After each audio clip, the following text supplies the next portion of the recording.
ছোট ছিদ্র যখন তাকাইছে, তাকে দেখে কবরের ভিতরে যেন একটা বাচ্চা নড়াচড়া করতে আছে। বড় ভাই এই ছিদ্র দিয়ে তাকানোর পরে যখন দেখলো ছোট্ট একটা সন্তান নড়াচড়া করতে আছে, হঠাৎ করে একটি গায়েব আওয়াজ আসছে, মুসাফির, ও মুসাফির, কবরের মধ্যে যে দেখছো সন্তানটা নড়াচড়া করতে আছে, এই সন্তানটা হইল তোমারে। তুমি সফরে যাওয়ার সময় যে তোমার বিবির গর্ভে সন্তানটারে আল্লাহর হাতে সুপর্দ করে গিয়েছিলা,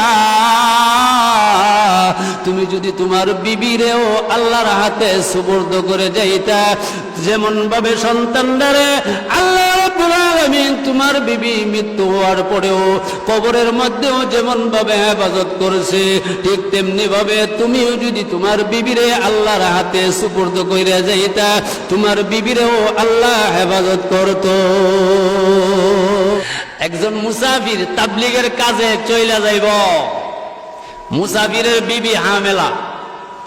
এমতো অবস্থায় বিবি ডাক দিয়ে বলল, স্বামী হে আমার, আমি গর্ভ অবস্থায় আছি, আমার গর্ভে সন্তান আছে, আপনি চলে যাইবেন। মোবাইলে তো কানেকশন নাই, মোবাইলের যুগ ছিল না, আমি আপনার কাছে কেমনে সংবাদ আদান প্রদান করব, আপনি যে চলে যাইবেন, আমার গর্ভে তো সন্তান আছে। মুসাফির বলল, তোমার গর্ভে যে সন্তান আছে, এই সন্তানটারে আমি আল্লাহর হাতে সুপর্দ করে গেলাম। জোরে কোন সুবহানাল্লাহ। মুসাফির যখন চলে গেল, কিছুদিন পরে ওই মুসাফিরের স্ত্রী ইন্তেকাল করেছে, মৃত্যুবরণ করেছে। ইন্না লিল্লাহ। মুসাফিরের স্ত্রী যখন ইন্তেকাল করেছে, তার স্ত্রীরে কবরস্থানের মধ্যে দাফন করে চলে আসছে। বহুদিন পরে ওই মুসাফির বাড়িতে আসছে, আইসা দেখে তার ঘর তালা, ঘরের মধ্যে কোনো মানুষ নাই, তালা লাগানো আছে।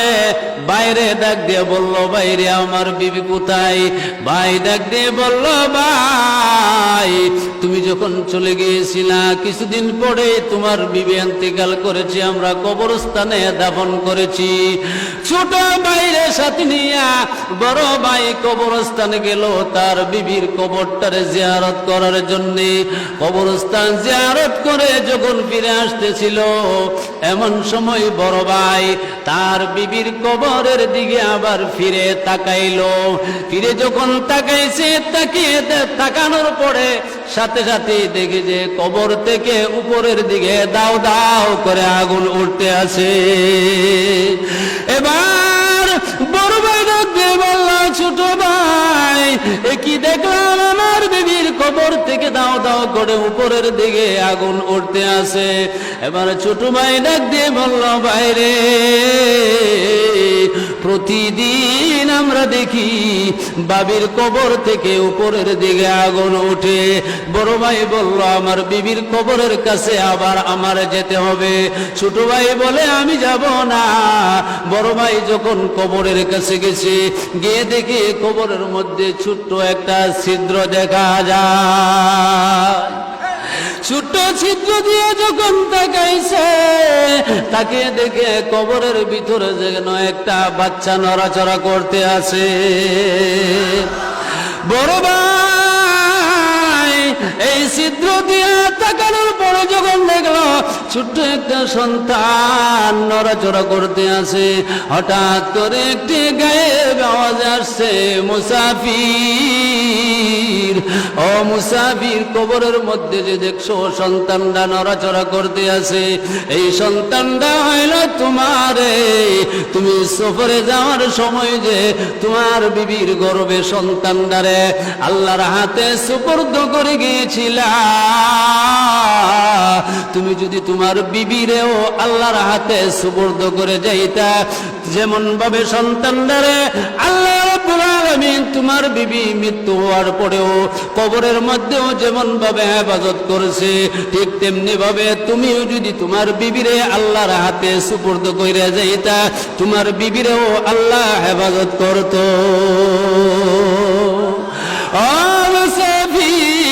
আল্লাহর হাতে কুদরতি হাতে সুপর্দ করার কারণে আল্লাহ পাকে তোমার সন্তানরা ইবাদত করেছে, তুমি তোমার সন্তান নিয়ে যাও। ওই মুসাফির তার সন্তান কবর থেকে উঠাই আনিয়া লালন পালন করতে আসে। একদিন হঠাৎ করে এই সন্তান নিয়ে হযরত ওমর রাদিয়াল্লাহু তাআলা আনহুর দরবারে উপস্থিত। হযরত ওমর দেখে তখন বলল, তোমার মধ্যে আর সন্তানের মধ্যে একটা কাক এবং তার বাচ্চার মধ্যে যে সম্পর্ক, তুমি এবং তোমার এই সন্তানের মধ্যে এমন একটা সম্পর্ক দেখা যায়। মুসাফির ডাক দিয়ে বললেন, ওমর গো, ওগো আমিরুল মুমিনিন, এই সন্তানটার পাছনে রহস্যময় একটা ঘটনা আছে। হযরত ওমর রাদিয়াল্লাহু তাআলা আনহু ধাক্কা দিয়া বসা ছিলেন, ধাক্কা থেকে সোজা হয়ে বসছে আর ডাক দিয়ে বলল, তোমার এই রহস্যময় ঘটনা আমি শুনতে চাই। তখন মুসাফির তার পূর্ণ ঘটনা বর্ণনা করেছে। আল্লাহ রাব্বুল আলামিনের হাতে যদি সুপর্দ করা যায় গো, সেই জিনিস কোনোদিন ক্ষতি হবে না। বলতেছিলাম, সেই বনি ইসরাইলের আবেদ সুন্দর একটা গরু ওই জঙ্গলার মধ্যে রাইখা আসছে। প্রভু গো, আমার একটা ছেলে আছে, এই ছেলেটা হইলো ছোট্ট, ছেলেটা হইলো নাবালেগ। এর পূর্বে যদি আমার সন্তানটা বালেগ হওয়ার পূর্বে যদি আমি মৃত্যুবরণ করি গো, আমার সন্তান যখন বালেগ হবে আর এই জঙ্গলার মধ্যে যখন আইসাই তু গরুটা চাইবো, মাবুদ গো, তোমার নিজ দায়িত্বে তুমি আমার সন্তানের কাছে সেই গরুটা ফিরাইয়া দিবা। সে বালেগ বড় হওয়ার পূর্বে তার পিতা ইন্তেকাল করেছে, মৃত্যুবরণ করেছে। এবার বালক আর তার মা সংসার করতে বড় কষ্ট হয়। এমতো অবস্থায় মা ডাক দিয়ে বলল, বাবা রে, তোর আব্বা জঙ্গলার মধ্যে একটা গরু রাইখা গেছে তোর জন্যে, আল্লাহর কুদরতে হাতে সুপর্দ করে রেখেছে। তুমি গিয়া জঙ্গলার পাশে দাঁড়াইবা, দাঁড়াইয়া বলবা, হে জঙ্গলার মালিক, আমার আব্বা একটা গরু রাইখা গেছিল, সেই গরুটা আমার হাতে তুমি ফিরাইয়া দাও। এই বালকে জঙ্গলাতে গেছে, জঙ্গলাতে গিয়া এই গরুটা যখন চাইছে আল্লাহর কাছে, তখন গরুটা জঙ্গলার ভিতর থেকে দৌড়াইয়া তার কাছে আইছে। সুবহানাল্লাহ, জোরে কন। এই গরুটার বচনে রহস্যময় একটা ঘটনা কোরআন শরীফের মধ্যে আল্লাহ উল্লেখ করছে। বনে ইসরায়েলের এক লোক ছিল, সেই লোকের কোনো সন্তানাদি ছিল না, মাত্র একটা কন্যা সন্তান ছিল। এই কন্যা সন্তানের বাবার আর কোনো সন্তান নাই, তারা ছিল একটা ভাতিজা। এই লোকটা ছিল বিরাট সম্পদের অধিকারী। ভাতিজা এবার মনে মনে ধারণা করছে যে যদি চাচারে আমি মারতাম পারি, তাইলে চাচার মেয়েরে বিবাহ কইরা এই আঘাত সম্পদের মালিক আমি হইতে পারবো। এই চিন্তা কইরা চাচারে মারছে, মাইরা হাবলৌচের কিনারে নিয়ে ভালাইছে। হাবলৌচের কিনারে যখন বালাইছে, সকালবেলা ওইটা দেখে এই বাতিজার চিল্লানি ঠেলা, এলাকা গরম। কি হইছে? আমার চাচারে হাবলৌচের আর মারি লিছে। আসলে কি হেরা মারছে না নিজে মারছে? হ্যাঁ, নিজে মারছে। নিজে মাইরা হাবলৌচের কিনারার ফালাইয়া এখন চাইতেছে যে হাবলৌচের সবাইরে মামলার আসামি দিব। হেরা দৌড়াইয়া আইছে হযরতে মুসা আলাইহিস সালাতু ওয়াস সালামের কাছে। একবার কোন জোরে সুবহানাল্লাহ। মুসা আলাইহিস সালাতু ওয়াস সালামের কাছে আসছে। ওগো আল্লাহর নবী মুসা, আমরা তো এই কাজ করছি না, জঘন্যতম কাজ, আমরা তো তারে মারছি না, এবার আমরার উপরে যে এই দোষ চাপাইছে, আমনে আমরা সঠিক পথটা বাতাইয়া দিন, আমরা যেন বাঁচতাম পারি। আল্লাহ রাব্বুল আলামিনের দরবারে মুসা আলাইহিস সালাম দোয়া করছে। আল্লাহ জানাইয়া দিছে, মুসা একটা কাজ করো, এদেরকে বলো একটা গরু জবাই কইরা, একটা গরু জবাই কইরা গরুটার রক্ত যদি অথবা কিছু মাংস যদি এই মৃত ব্যক্তির শরীরে লাগাইয়া দে, মৃত ব্যক্তিরা জীবিত হইয়া বইলা দিব তার হত্যাকারীকে। সুবহানাল্লাহ। বনে ইসরাইলের জাত এটা বেশি বেশি প্রশ্ন করত। বেশি বেশি প্রশ্ন করত। ঘরের ভিতরে তরকারি ভাগ করলে যদি বেশি আকারে লবণ হয়ে গেছে, এরপরে গিয়ে মুসা আলাইহিস সালাম জিজ্ঞাইতো লবণ বেশি হয়েছে কি লেগে তরকারির মধ্যে। বেশি বেশি প্রশ্ন করত। মুসা আলাইহিস সালাম এদেরকে যখন বলে দিল যে যাও তোমরা একটা গরু জবে কইরা এই গরুটার কিছু এই গোশত এই মৃত ব্যক্তির শরীরে যখন লাগাইয়া দিবা, এই গরুটা এই মানুষটা জীবিত হইয়া তোমরা জানাইয়া দিব তার হত্যাকারীকে। এরা প্রশ্ন করা শুরু করছে। এবার তাফসীরে কিতাবে লেখছে যদি যে কোনো একটা গরু জবে করত, জবে কইরা গোশত লাগাইয়া দিত, লোকটা জীবিত হয়ে যাইত। কিন্তু এরা প্রশ্ন করা শুরু করছে এই গরুটার রংটা কি এমন লাগবো। মুসা আলাইহিস সালাম রঙের কথা কইছে, একবারে নিখুঁত হলুদ রঙের গরু এমন লাগবো।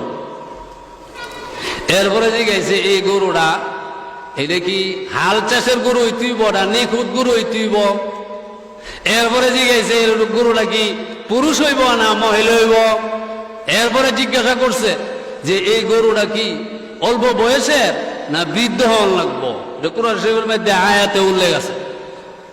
যাই হোক, এরা যতই প্রশ্ন করে মুসা আলাইহিস সালাম এদের প্রশ্নের উত্তর দে, আল্লাহ পাকে জানাইয়া দে।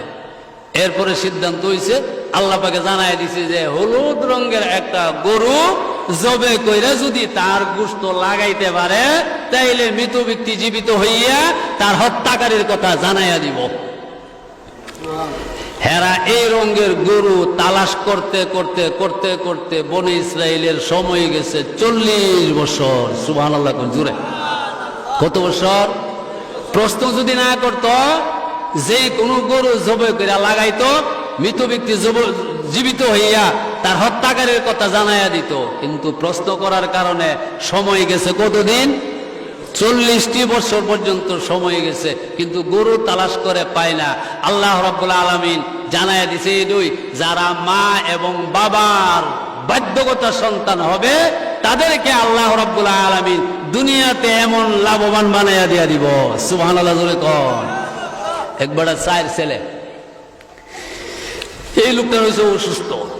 লোকটা খুব অসুস্থ হওয়ার পরে তখন একটা ছেলে 3 ভাইরা জমাইছে। জমাইয়া বলতেছে যে ভাই, আমার আব্বার কিছু সম্পদ আছে, আমার আব্বার সম্পদ যারা নিবা, আমার আব্বার সম্পদ যারা নিবা আমার আব্বারে চিকিৎসা করতে পারতাম না। আর যারা সম্পদ না নিবা এরা আমার আব্বারে সম্পদও পাইতো না, আবার বাবার কি করণ লাগবো? চিকিৎসা করণ লাগবো। সম্পদ নিত না, বাবার চিকিৎসা করণ লাগবো। সম্পদ নিলে আনা চিকিৎসা করতো, ঠিক না? 3 ভাই বলে আমরা এই কথা রাজি না, তোমার এই কথায় আমরা রাজি না। বাবার সম্পদ পাইতাম না, বাবারে চিকিৎসা করণ লাগবো, বাবার তোলে খরচ করণ লাগবো, এটাতে আমরা রাজি না। এ বললো ঠিক আছে, আমরা বাবার সম্পদ চাই না। কি জানা? হে বলতেছে আমি বাবার সম্পদ চাই না, আমি শুধু বাবারে নিবো। সুবহানাল্লাহ, জোরে কোন। 3 ভাইয়ের সম্পদ নিয়ে গেছে, আর একজনে শুধু কারে নিয়ে গেছে? শুধু বাবারে নিয়ে গেছে। বাবারে নেওয়ার পরে এত সম্পদ ছাড়া, সম্পদ হারা, নিজে যতটুকু পারে বাবারে চিকিৎসা করতেছে। হঠাৎ করে বাবার এক বন্ধু 2টা টাকা দিছে, তোমার আব্বারে কিছু খাওয়ায়। 2 টাকা দিয়ে মনে করছে যে 2 টাকা দিয়ে আর কি কি খাওয়ামু। বাজারে গেছে, বাজারে গিয়া যেটা দেখছে সুন্দর একটা মাছ। কি দেখছে? সুন্দর একটা মাছ। মনে করছে যে বাবারে আর কিছু খাওয়াইতে পারে আর না পারি। বাবার বন্ধু যখন 2টা টাকা দিছে, 2 টাকা দিয়ে মাছটা কিনে নিলেই, 2 টাকা দিয়ে মাছ কিনে নিছে। বাড়িতে নিয়ে যখন মাছটা কাটছে, 2টা মণিমুক্ত টুকরা পাইছে। সুবহানাল্লাহ, জোরে কোন। কত টাকার মাল পাইছে? কেউ মণিমুক্ত টুকরা 2টা পাইছে, কই কোটিটার মাল পাইছে। বাপের সম্পদ যা পাইছিল এর চাইতে কোটি গুণ বেশি পাইছে বাবারে নিয়ে ঠেরা। সময় শর্ট, সময় শেষ হয়ে গেছে, আমাদের হযরত আয়েশা গেছে। যাই হোক, বলতেছিলাম যখন নাকি ওই এরা গরু তালাশ করতে আছে, গরু তালাশ করে আর পায় না। এই 40 বছর যাবৎ গরুই তালাশ করতে আছে। যখন ওই গরুওয়ালা জঙ্গলার কাছে গিয়া যখন গরু চাইছে, গরুটা দৌড়াইয়া তার কাছে আসছে। আসার পরে তখন সে গরুর জবান আল্লাহ খুলে দিয়ে দিছে। সুবহানাল্লাহ কোন। মিয়া লম্বা ঘটনা। গরু বলতে আছে, এই পিতামাতার বাধ্যগত সন্তান, তুমি আমার পিঠে চৈরা বসো, তোমার বাড়িতে আমি পৌঁছাই দিয়ে দেবো। সুবহানাল্লাহ কোন। হে বলতেছে আমার আব্বা আমার আম্মা তোমার উপরে উইটা চৈরা আমি বাড়িতে যাওয়ার জন্য আমার আম্মা বলে নাই তোমার উপরে আমি উঠতাম না। সুবহানাল্লাহ জোরে কোন। গরু আবার বলতে আছে, এই আল্লাহ মাতা পিতার বাধ্য সন্তান, তুমি যদি এই মুহূর্তে আমার উপরে চড়ে বসতা, আমি একটা দৌড় দিলাম হলে জঙ্গলার ভিতরে, কোনোদিন আমার আর লাগার হইল না। হইলে সন্তানে ওই যে গরুলিয়া বাড়িতে আইছে, আইসা লালন পালন করতে আছে, আর হেরায় ওই দিক দিয়া গরু তালাশ করতে আছে। আল্লাহ পাকে যেই গরুর যেই গুণগানের কথা কইছে, এই গরুটার মধ্যে এই গুণগান আছে। বাড়িতে আনার পরে তখন মা বলতেছে, বাবা আমরা তো অভাবের সংসার, গরুটা নিয়ে বিক্রি করে আয়ো। আম্মা কত বিক্রি করতাম? 3 টাকা হইলে বেচালায়। ক টাকা ব্যস্ত? 3 টাকা। রাস্তাতে এক ক্রেতা পাইছে, ক্রেতা জিগা কই নিবা? বাজারে নেবো। কেরে বেচতাম? কত? 3 টাকা হইলে বেচালাম। ক্রেতা যে সুন্দর গরুটা, এটা তো 6 টাকার মাল। কয় টাকা? 6 টাকার। আমরা সন্তান হইলে কি করল হইলে? তখন এই ছেলে বলতে আছে, আমার আম্মা কইছে 3 টাকাটা বেচতাম, আমি 6 টাকাটা বেচতাম না, আমার আম্মারে জিগান লাগবো। কোথাও জিগাই হোগা মারে যদি জিগাই দিয়েছে, মা কইছে ঠিক আছে বাবা বেচালাও, 3 টাকা 6 টাকা যদিও বিক্রি করে এলাইও। ওই গরুর কাছে যাওয়ার পরে তখন বলতে আছে, বাবা তুমি যাওয়ার পরে আমি দেখছি গরুটা খুব সুন্দর, গরুটা 9 টাকার মাল। সুবহানাল্লাহ কোন। সুবহানাল্লাহ। 9 টাকার মাল। আমার আম্মারে তো আমি জিগাইছি না, তাইলে আমার আম্মারে জিজ্ঞাসা করে আসি। আবার যখন মার কাছে গেছে, মা বলে ঠিক আছে বাবা 9 টাকা হলে বিক্রি করে এলেও। যখন ক্রেতার কাছে আইছে, ক্রেতা বলতেছে যে না, তুমি যাওয়ার পরে আমি দেখছি গরুটা খুব সুন্দর, এটা 9 টাকার মাল না, এটা 12 টাকার মাল। সুবহানাল্লাহ। কত টাকার মাল? 12 টাকার মাল। তখন যে আমার মা তো এই 12 টাকার কথা আমার বলে নাই, 9 টাকার কথা বলছে। আমি আমার মার আগে জিজ্ঞাসা করতে হইব। মার কাছে দৌড়াইয়া যখন গেছে, মা বলতেছে, বাবার এই যে একটা ক্রেতা পাইছ তুই, আমার মনে হয় যে এটা গায়েবী ক্রেতা, আল্লাহর কুদরতি ক্রেতা আইছে, 12 টাকা যদি 12 টাকা বিক্রি করে এলাইও। সুবহানাল্লাহ কোন। শেষ করে লাইছি। 12 টাকা যখন গরুর কাছে গেছে, যাওয়ার পরে তখন গরুওয়ালা বলতে আছে, বাবা তোমার গরুটা নিও না, বাজারে নিও না, তোমার গরুটা বাড়িতে লিয়া যাও। মুসা নবীর একদল মানুষ এরা এই গরুটারে তালাশ করতে আছে। তোমার গরুটারে জবাই করার পরে চামড়াটা যে যত বড় হয়, চামড়ার ভিতরে স্বর্ণ মুদ্রা দিয়া ধরে গরুটারে কিনা নিব। সুবহানাল্লাহ জোরে কোন। ঘুরতে ঘুরতে এরা তালাশ করে গিয়া ফেরা এই বাড়িতে এই গুণের গরু পাইছে, যেই গুণের গরুর কথা আল্লাহ পাকে এদেরকে জানাইয়া দিছে।